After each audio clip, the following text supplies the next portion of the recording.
Hey everybody, Sarah here. I just wanted to talk with you a little bit about what I'm seeing. There's some critical information that needs to be clarified, and I'm hoping to do that with this short video. You see here I'm on the Federal Register's website.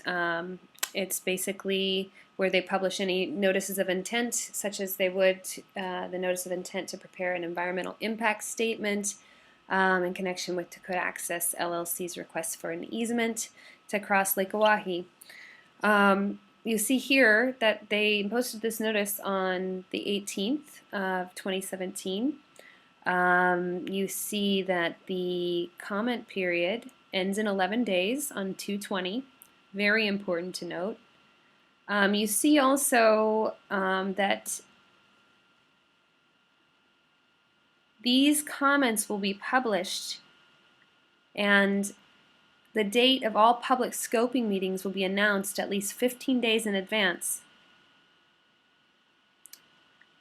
through a notice to be published in the local North Dakota newspaper, the Bismarck Tribune, and online here. Comments don't close till 2/20. However, I think there's some sort of a rift in governance right now, because even though that is consistent with the ACOE and the Army's own website, that the intent was published on the 18th and that comments are to be taken till the 20th. When you do go to comment on this issue, there is some troubling information out there. So right here, and I don't know if you've heard of it, but Donald Trump said he had not received one phone call about anybody protesting or protecting the water, which is just insane. But regardless, I think that we're seeing some of the overlap of power struggle between the Army and the Trump administration. Even though we saw up here that comments end in 11 days, we see down here on this regulations.gov, and you can see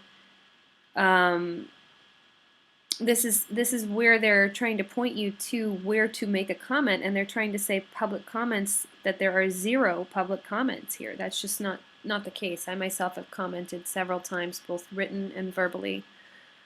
So when I click that and I go here, this is what's really interesting as well. It says here 5 comments received. I don't know what they're. It says yeah. So you see what these are talking about. It says this count refers to the total comment submissions received on this docket as of 11:59 p.m. yesterday. So as of 11:59 p.m. yesterday, they're saying they only received 5 comments ever. And they do say here, another note, agencies review all submissions. However, some agencies may choose to redact or withhold certain submissions or portions thereof, such as those containing private or proprietary information, inappropriate language, or etc. And that this can lead to discrepancies. Okay, super interesting.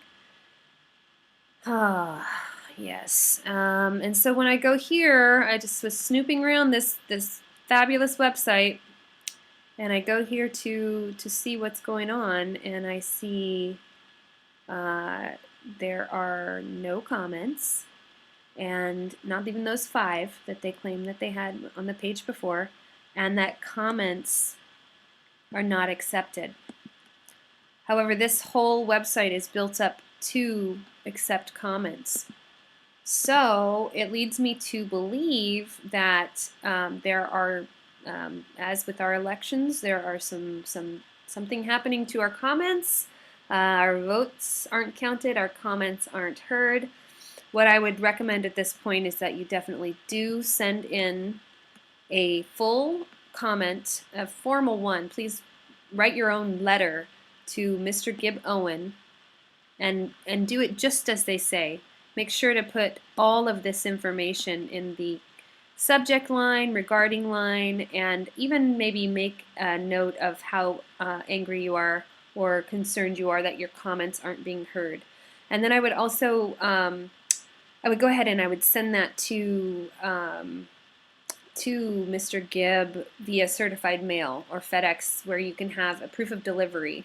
Because I think we are definitely dealing with some fraudulent paper trails and some misinformation where they're trying to cloud this in the next 10 days so that you don't get a chance to submit your comment. They want you to believe the drilling's happening. It's not happening in a horizontal direction yet because they have no easement. You can see that when you go to their own website. It does say on their own website that no easement's been granted.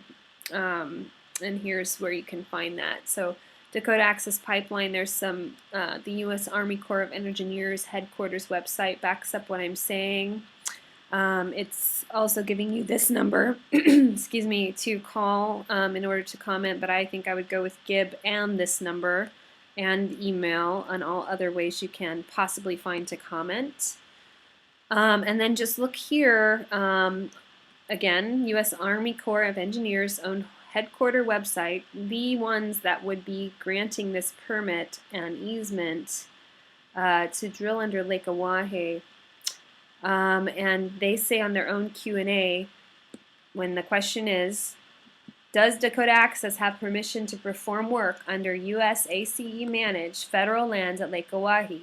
Answer from the Army Corps of Engineers is no. The pipeline company has not been granted the easement that is required before any horizontal drilling beneath the U.S. ACE managed federal lands at Lake Oahe can begin.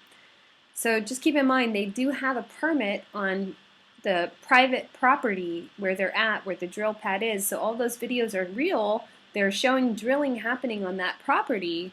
But what they don't show is that that probably they don't know. Nobody will know if the Dakota Access Pipeline builders are trying to bore under the lake yet or not. What we do know is that they are not permitted yet to do so. So if they are doing any horizontal drilling under the lake, it is illegal, and we need evidence of that, and then we need to proceed with legal action on that, just like they're saying here. So we need to then follow up because the US ACE is expecting all parties to adhere to their law. So we can actually appeal to them. And I think there must be a rift in the Army where some are going along with Trump's executive order and this push through, and then others are just digging their heels in and saying that's absolutely not the way reality is or works. And even though these DAPL people have a permit to drill down, they're not drilling horizontally under the lake yet. So these are all very important issues to get straight on. There is no easement granted yet, and there is some tampering with your comments. I would definitely make an effort to send a letter directly to Mr. Gibbs, and I would definitely make an effort to call this number. I guess you can comment on this video. I'll post it on YouTube. I'll try to answer any questions you have, and if it's really important, I'll give you my contact info and we can talk about it. Okay? Thanks for listening, and please send your comment certified mail before the 20th. Actually, you want to mail it out before, I would say, the 15th, just to make sure it gets to the government in time, the paper copy. But then also you can do a storm on social media, send emails to this person to let's see, let's look at their email one more time so that you can really make an impact before the 20th. So if you do want to send an email, you would still send it to Mr. Gibb Owen and still call the number I just showed you. But if you want to send an email, there's his email. It's gib.a.owen.civ@mail.mil. Okay? So hopefully that's helped you. Please also keep an eye out for any notices that public comment has been completed, and where those are going to be published will be both in the Bismarck Tribune and here, which is the Army's official website. And again, just to sum up, the last thing, in their own top stories on their own news, is that the intent, the notice of intent to do the environmental impact statement is really the last big story. Nothing about Trump. There's no deferential treatment to Trump on their own websites. It was probably just one person within the Army that was swayed by Trump to publish that intent to forgo. Okay, that's about it. Hopefully that helps. Have a great night, and all the love from Long Beach.